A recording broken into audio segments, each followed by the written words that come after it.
রাজশাহীর পবা উপজেলা মাসিক আইন শৃঙ্খলা কমিটির সভা বৃহস্পতিবার বেলা 11:30টায় উপজেলা পরিষদ হল রুমে অনুষ্ঠিত হয়েছে।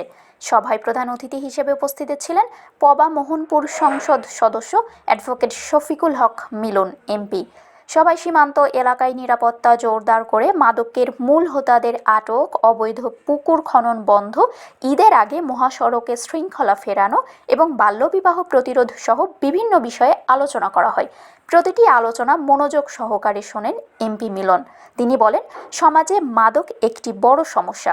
এই সমস্যা দূর করতে মাদকের মূল হোতাদের আইনের আওতায় আনার নির্দেশনাও দেন তিনি। এছাড়াও অবৈধভাবে পুকুর খননকারীদের বিরুদ্ধে জিরো টলারেন্স নীতি গ্রহণের আহ্বান জানিয়েও তিনি বলেন, যে দলেরই হোক না কেন অবৈধ পুকুর খননের সঙ্গে জড়িতদের আটক করে আইনের আওতায় আনতে হবে। রাস্তাঘাটে শৃঙ্খলা ফেরাতে ট্রাফিক বিভাগকে প্রয়োজনীয় ব্যবস্থা গ্রহণের নির্দেশ দেন তিনি। এমপি মিলন বলেন, পবা শহরের প্রাণকেন্দ্র।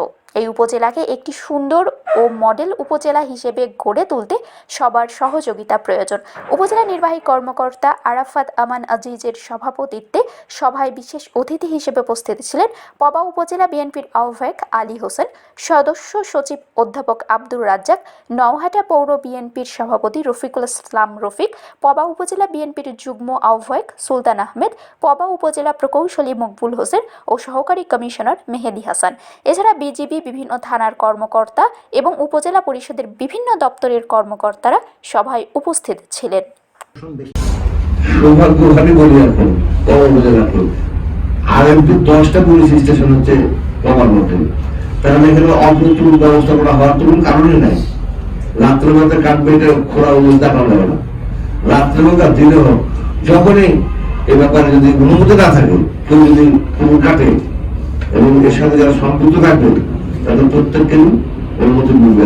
তাদের হচ্ছে একটা এরপর থেকে রেফারেন্স হয়ে যাবে যে এরকম কোনো পদক্ষেপ নেব। এটা আপনাদেরকে সবাইকে আমরা অনুরোধ করলাম, তারপরে এটা বিবেচনার মধ্যে নেবেন।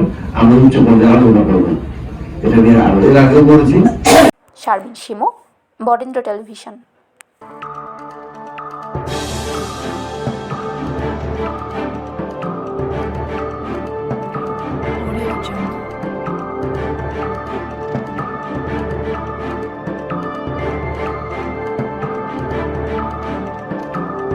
Audio Jungle.